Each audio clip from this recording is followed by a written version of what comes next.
हमारे याद के इस जीवात्मा के अंदर तीसरी आंख है, जिससे हम आप सत्य को देख सकते हैं, उस प्रकाश को देख सकते हैं। इन आंखों से वो हम आपको दिखाई नहीं देगा, आंखें खराब हो जाएगी। अरे वो सत्य की तो बात ही छोड़ दो। यहाँ अगर आपके आंखों के ऊपर बढ़िया टाच लगा दी जाए, एकदम लपाकेदार, जैसे ही टाच लगेगी आपकी आंखें बंद हो जाएंगी और 2-4 मिनट तक आपको दिखाई नहीं पड़ेगा। विचार करो मेरे भाई और बहनों, उस सत्य को कैसे आप देख सकते हो, जिसमें कोटिन सूरज चांद सितारे और रोम रोम मय तरह उजारे, अलग पुरुष का चाँद तुमको लाखों प्रणाम। एक सूर्य का प्रकाश हम आप नहीं बर्दाश्त कर सकते हैं, जहाँ करोड़ों सूर्यों का प्रकाश, परम प्रकाश रूप दिन रात्रि, और नहीं तक चाहिए दिया घरत बाती। आप विचार को सत्य को कैसे देख सकते? उस सत्य को देखने के लिए हमारे याद की जीवात्मा के अंदर तीसरी आंख है। जैसे शरीर की 2 आंखें हैं, ऐसे ही जीवात्मा जो अंदर बैठी हुई है उसकी तीसरी आंख है। उस तीसरी आंख से हम आपको सत्य को देख सकते हैं। अभी तो कृष्ण भगवान ने जब अर्जुन को गीता में उपदेश दिया था, गीता में आप पढ़ते होंगे, आज जब अर्जुन ने कृष्ण भगवान को उपदेश दिया था और वैराट रूप दिखाया था, जिस समय पर कृष्ण भगवान ने अर्जुन को, तब इन चरम आंखों से नहीं, उनको दिव्य दृष्टि प्रदान की थी। उसी दिव्य दृष्टि से कृष्ण भगवान के वैराट रूप का अर्जुन ने दर्शन किया था, इन आंखों से नहीं किया था। आप विचार करो, वो जीवात्मा की आंख जिसको दिव्य दृष्टि कहते हैं, जिसको महात्मा तीसरी आंख खुलती कहते हैं, उसी तीसरी आंख से हम आप सत्य को देख सकते हैं। मेरे भाई और बहनों, महात्मा कहते हैं कि वो यमराज के दूत जीवात्मा को इस शरीर से निकाल लेंगे और निकाल करके लिंग शरीर में बंद कर देंगे और ले जाकर के यमराज के दरबार में हिसाब होगा। उसके बाद में नरक और दोजख में डाल देंगे। नरकों की वो पीड़ा है मेरे भाई और बहनों, जिसको हम आप बर्दाश्त नहीं कर सकते, जिसका वर्णन नहीं किया जा सकता है। महात्मा तो इशारा करके गए, उन्होंने देखा, तब उन्होंने अनुभव किया, तब अपनी किताबों में उन्होंने लिखा, लेकिन आज हम आप उनकी वचन वाणियों को समझ नहीं पा रहे हैं, क्योंकि महात्मा कोई देखी हुई, कोई किसी की सुनी हुई या पढ़ी हुई बात नहीं करते हैं। महात्मा अपनी तीसरी आंख से जो देखते हैं उसी का वर्णन अपनी किताबों में करते हैं। और कहा सब कागज लेखी और संत कहा निज आंख न देखी, ये स्वयं उसका जब अनुभव करते हैं तब अपनी किताबों में लिखते हैं, तब हम आप लोगों को बताते हैं। हमारे स्वामी जी महाराज कहते थे, अरे बच्चों और बच्चियों, नरकों में यमराज के दूत जीव को बड़ी यातनाएं देते हैं। आज तो हम आप पढ़े लिखे लोग अक्सर यही कहने लगते हैं कि हाँ भैया, भाई नरक स्वर्ग सब है नहीं है। विचार करो मेरे भाई और बहनों, यहाँ तो कुछ नहीं है, तो कर्म योनि, कर्म करने का अधिकार मिला हुआ है। शरीर से जो कर्म आपकी ओर करोगे उसका जीवात्मा को भोग भोगने के लिए उसका भगवान ने नरक बनाए हैं, जिसमें जीवात्मा को जलाया जाता है, जीवात्मा को काटा जाता है, सड़ाया जाता है। अरे मेरे भाई और बहनों, हमारे स्वामी जी महाराज कहते थे और हमारे हुजूर महाराज जी भी तो खुलकर बता रहे हैं कि लौह के खम्भ तपत के माही और जामई जीव जात चिपटाही। वो नरकों में लोहे के जलते हुए खम्भ खड़े हुए हैं। मेरे भाई और बहनों, उन्हीं खम्भों में जीवों को बांधा जाता है, लगा जाता है। जब जीवों को लोहे के जलते हुए खम्भों में बांधा जाता है तो बेचारे जीव हाय हाय चिल्लाते हैं। यहाँ तक उनकी आवाज लाखों लाख किलोमीटर तक जाती है, लेकिन उनकी वहाँ कोई सुनने वाला, कोई मदद करने वाला नहीं है। विचार करो, दुख किसको होता है? दुख तो जीवात्मा को होता है, इस शरीर को कोई दुख नहीं होता है। विचार करो मेरे भाई और बहनों, शरीर को अगर दुख होता तो आप सोचो, समझे, विचार करें। आज हमारे यहाँ के स्पंज भौतिक शरीर में जीवात्मा बैठी है, आज अगर हमारी रात की जगह उंगली कट जाए, अगर टूट जाए, पैर टूट जाए, तो विचार करो कितना दर्द होता है। बहुत बड़ा दर्द होता है। जरा सी चोट आए, किसको दर्द होता है? शरीर को नहीं, इस जीवात्मा को दर्द होता है जो जीवात्मा अंदर बैठी हुई है। और जिस दिन जीवात्मा शरीर छोड़ करके आपकी निकल जाएगी, आप विचार करो फिर शरीर की बताओ क्या दर्द होगा। इसको अगर आग पर रख करके जला दिया जाए तो विचार करो क्या दर्द होगा। इस शरीर को कोई दर्द नहीं होगा। दर्द तो इस शरीर के अंदर जीवात्मा बैठी हुई है, उसी को हो रहा है। अरे मेरे भाई और बहनों, इसी जीवात्मा को नरकों की पीड़ा झेलनी पड़ती है। उसके बाद कल्पों वर्षों तक नरकों में जलाए जाते हैं, काटे जाते हैं, सड़ाए जाते हैं। आज तो हम आप कह रहे कुछ नहीं, सब कुछ यहीं पर है। मेरे भाई और बहनों, शरीर छूटने के बाद अब आपको असली पीड़ा नरकों की झेलनी पड़ेगी और कई वर्षों तक हम आप उसी में जलाए जाएंगे, हाय हाय चिल्लाते रहेंगे। लेकिन कोई सुनने वाला वहाँ पर नहीं है। आज मौका मिला हुआ है मेरे भाई और बहनों, अपनी जीवात्मा को बचाने का, अपनी जीवात्मा को नरक और चौरासियों से छुड़ाने का।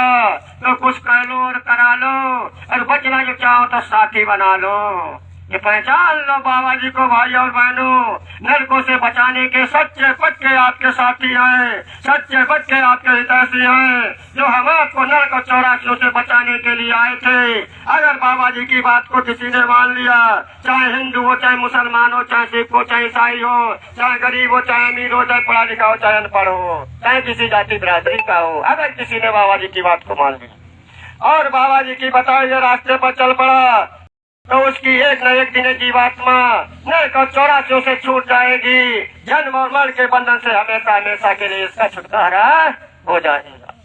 सच्चे हितैषी, सच्चे रहनुमा आज हमारे आपके बीच में आए। हम आप लोगों को नरक और चौरासियों से बचाना चाहते हैं। इसलिए गली गली में आवाज लगाई जा रही है, गली गली में प्रचार किया जा रहा है, गाँव गाँव में सत्संग चर्चा सुनाई जा रही है। अरे मेरे भाई और बहनों, आज हम आप लोगों को मौका मिला अपनी जीवात्मा को बचाने का, लेकिन आज हमारे आपके पास समय नहीं है। विचार करो, आप मौका मिला, आप समय नहीं मिल रहा है, कब आप करेंगे? विचार करो। हमारे सत्यपाल भाई साहब ने सत्संग लगवाया और आपके गांव में शायद प्रचार भी किया होगा, बताया भी होगा लोगों को, गाँव वालों को कि भाई सत्संग होगा और थोड़ा चले आना और सत्संग को सुन लेना। लेकिन आज मौका नहीं मिल रहा है। फिर आपको कितना मौका मिलेगा? करोड़ों वर्षों तक, कई कल्पों तक आप जलाए जाओगे। दोबारा ये अवसर, ये मौका हम आपको नहीं मिलेगा। विचार करो भाई और बहनों, जब नरकों की पीड़ा समाप्त होगी कई कल्पों के बाद, तो मालिक आपको नरकों से निकालेगा और डाल देगा आपको 484 लाख में।